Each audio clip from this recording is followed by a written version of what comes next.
딕셔너리를 좀 더 이해시켜 줄 예제. 자, 이번 단원에서는 딕셔너리를 좀 더 이해하기 위해서 두 가지 예제를 살펴볼 텐데요. 우선 딕셔너리를 이용해서 말 그대로 영한 딕셔너리 프로그램을 작성해 보겠습니다. 또 특별히 이번 단원부터는 코드를 이쪽에 작성해 보고요. 결과를 이쪽에서 확인해 볼 거예요. 자, 구성이 조금 달라졌죠? 자, 그럼 본격적으로 실습을 해보겠습니다.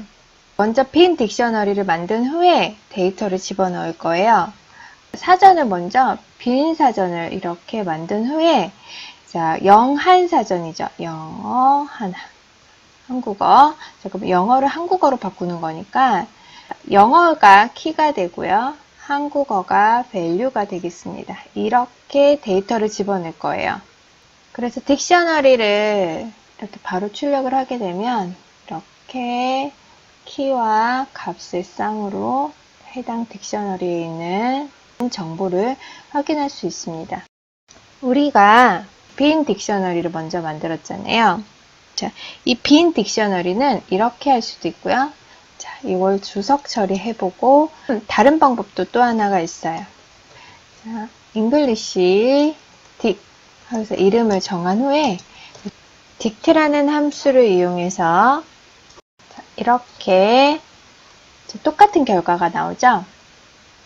자, 중괄호를 이용해서 빈 딕셔너리를 만들어도 되고요. dict라는 함수를 이용해서 빈 딕셔너리를 만들어도 됩니다. 자, 그럼 사용자로부터 특정 단어를 입력받아서 그 뜻을 출력하는 프로그램으로 작성을 해볼게요. 자, 그럼 사용자 입력을 받아보겠습니다. 자, 사용자 입력은 워드라는 것의 변수에 입력값을 저장할 거고요. 자, 메시지는 단어를 입력하시오 라고 이렇게 뿌려줄 거예요. 자, 그 값을 이용해서 워드에 저장된 게 영어 단어를 입력할 거니까 이 워드는 키가 되겠죠? 키. 그래서 출력을 할 때는 해당되는 키의 뜻을 출력해야 하니까 이렇게 워드가 키로 들어가면서 value를 찾아줘야 되겠죠? 그러면 실행을 해볼게요. 자, 어떤 단어를 입력할까요? 우선은 1, 2, 3밖에 없으니까 1을 해볼게요. 1을 입력하고 엔터를 치면 하나라는 뜻이 나오고요. 자, 다시 한번 실행해볼까요? 단어를 입력하면 찾아주죠. 우리가 실제로 인터넷에서 사용하는 사전 프로그램들이 이러한 원리로 만들어졌을 거예요. 자, 두 번째로 딕셔너리를 좀 더 이해하기 위해서 편의점 재고 관리 프로그램을 작성해 볼게요. 자, 재고 관리라는 건 물건의 저장 정보 그리고 물건이 팔릴 때마다 물건들이 얼만큼 남아 있는가를 알려주는 것인데 자, 우리 책에서 보면 커피, 펜, 종이컵, 우유, 콜라, 라면이 우리가 팔고 있는 거예요. 그거를 물건을 팔 때마다 얼만큼의 물건들이 남아있는지 알려주는 프로그램을 작성해 보겠습니다. 우선은 우리가 갖고 있는 물건들이 얼마인지 그걸 딕셔너리로 만들 거예요. 이렇게 만듭니다. 자, 딕셔너리의 이름은 아이템이고요. 자, 커피가 항목 이렇게 자, 물건들의 이름이 항목이 될 거예요. 얘네들은 바뀌지 않죠. 자, 근데 여러분 생각해 보세요. 커피 개수가 팔리면 줄어들겠죠. 또 내가 다시 물건을 들여오면 늘어날 거고요. 자, 키는 바뀌지 않아요. 그래서 당연히 이 항목들이 키가 돼야 되고 변하는 항목들은 value가 되어야 해요. 여러분이 딕셔너리를 설계할 때 무엇이 키가 되고 무엇이 value가 돼야 될지는 우리가 자료를 잘 살펴보고 그 특징을 파악하고 있어야 합니다. 아이템은 이렇게 저는 만들어줬습니다. 딕셔너리를. 그럼 현재 재고가 어떻게 되어 있는지를 이렇게 바로 출력해 줄 거예요. 메시지를 좀 이쁘게 뿌려주면 좋죠? 판매 전 재고, 현재 딕셔너리 정보를 모두 다 알려주면 돼요. 실행 한번 해볼게요. 판매 전 재고라고 해서 이렇게 항목들의 정보가 나옵니다. 그 다음 이제 물건을 팔아야 돼요. 이렇게 사용자로부터 입력을 받는 거죠. 판매할 물건을 입력하세요 라고 하고 입력된 정보는 셀이라는 곳에 저장을 시킵니다. 자, 이것을 가지고 판단을 합니다. if cell 안에 있는 값이 아이템에 있는지 물어봐요. 자, 이거 아주 중요해요. 자, 여기 if 하고 나서 포문에서 사용하는 in이 여기 있죠? 말 그대로 이해하시면 돼요. 아이템이란 딕셔너리 안에 자, 셀이라는 항목이 있으면 셀에 저장된 우리가 입력한 항목이 있겠죠? 있으면 아주 쉽죠? 그 말 그대로 이해하시면 돼요. 아이템즈에 현재 셀 항목 이게 셀이 키값이죠. 키값 안에 빼주시면 돼요. 그래서 1을 이렇게 빼줍니다. 만약에 여기 없다면 이 얘기는 무슨 얘기예요? 자, 그럼 물건을 안 판다는 얘기잖아요. 그래서 판매 제품이 아닙니다 라고 얘기를 해줍니다.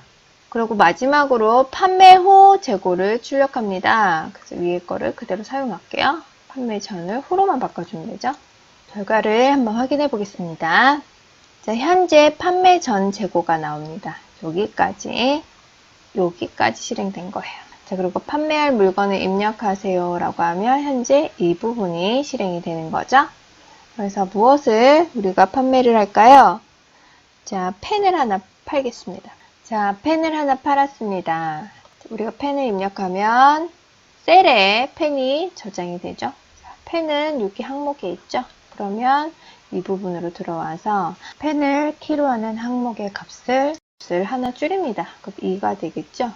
우선 출력을 다시 판매 후 재고로 출력이 되면 펜만 봐보세요. 펜이 3에서 2로 줄었죠. 항목이 아닌 애를 한번 해볼까요? 자, 그럼 이제 처음 다시 실행하면 모든 게 리셋이 되고 이번에는 햄을 한번 해본대요. 햄이라는 것은 여기 없잖아요. 아이템에. 어떠한 결과가 나오는지 보겠습니다. 다시 햄. 자, 엔터를 치면 자, 햄은 판매하는 제품이 아니니까 요 안으로 들어오지 못하고 여기가 실행이 되죠. 여기가 실행이 돼서 판매 제품이 아니다 라는 메시지가 나오고 판매 후 재고에는 기존에와 차이가 없겠죠. 딕셔너리와 반복문의 공합. 자, 딕셔너리도 리스트처럼 반복문과 함께 사용되는 경우가 많습니다. 딕셔너리와 리스트는 많은 자료를 처리하기 위해서 만들어진 자료형입니다. 자료가 많을수록 존재의 의미가 더 부각이 되겠죠. 자료가 많다는 것은 사람이 일일이 다루기는 힘들다는 얘기예요. 그러면 자동적으로 무언가를 처리를 해줘야 되는데 이 자동적인 처리가 반복과 함께 생각할 수 있습니다. 반복하면 우리가 배웠던 while과 for가 있고 또 하나 추가를 하자면 우리가 함수를 잘 이용하면 반복적인 효과도 있었죠. 재기호출 같은 것도 있죠. 자, 또 이 함수 안에는 for하고 while이 있을 수도 있고 또 for와 while에서 함수를 여러 번 호출할 수도 있습니다. 자, 더 깊이 들어가면 좀 머리가 아프니까 여러분이 기억해야 할 것은 많은 자료를 다루는 이러한 자료형들은 비슷한 작업이 있는 경우는 반복문을 처리하면 좋고요. 이 반복문을 염두하고서 이 아이들도 태어난 거예요. 그럼 예제를 한번 살펴볼게요. 이렇게 폼북이 있습니다. 우리가 계속 이 폼북을 사용하고 있죠?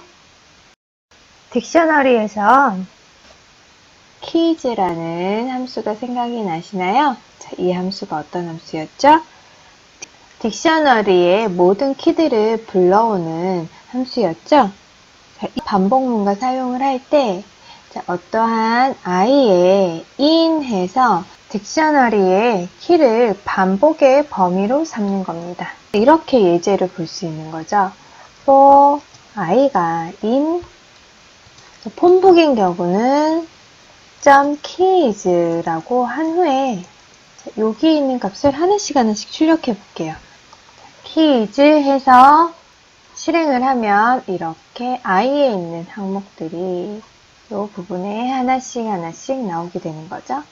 그러면 우리 keys도 있었는데 values 생각나시나요? values. 이 values는 당연히 value의 목록들을 출력해 주겠죠. values라고 해주면 value의 목록들이 함께 또 나올 거예요. 여기가 1번이라 하면 1번 때문에 나온 부분은 여기죠? 요 목록들이 나온 거고 2번 반복문을 위해서 여기 반복문들이 나오게 된 거죠. 그런데 이렇게 키와 values를 따로따로 가져올 수도 있지만 한 번에 타닥 해서 다 갖고 오고 싶기도 하겠죠. 당연히 그 방법도 있습니다. 그것이 items라는 겁니다. items 한 후에 딕셔너리의 아이템 하나는 키와 값의 쌍이기 때문에 두 개의 요소가 있어요. 그래서 i 하나로 받기에는 변수가 모자랍니다. 그래서 키와 value에서 키워드 k, v로 나누겠습니다. 그러면 이 아이템즈 리스트에서 이렇게 홍길동하고 전화번호를 이렇게 키와 value 값을 갖고 오면 키는 k에 들어가고 value는 v에 들어가게 됩니다. 이렇게 출력을 해볼까요? k와 v를 한꺼번에 출력해 볼게요. 이렇게 k 부분에 해당되는 값이 여기에 나오고요. 한 칸 띄워서 v에 들어온 값이 이렇게 출력이 됩니다. 이해가 되시죠?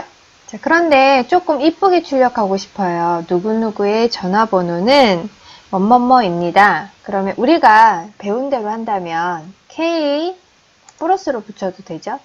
문자열이니까 K하고 K 전화번호는 더하기 입니다. 결과가 이렇게 나올 거예요. 이거는 우리가 기존에 배웠던 거예요. 자, 새로운 걸 하나 배워보겠습니다. 포맷이라는 걸 쓰는 건데요. 자, 이 포맷이라는 함수를 사용하면 중괄호가 있는 곳에 함수의 인자가 순서대로 들어가게 됩니다. 이렇게 순서대로 들어갑니다. 그래서 실행을 해보면 똑같이 나오게 되죠. 이 출력의 결과나 이 출력의 결과는 지금 동일해요.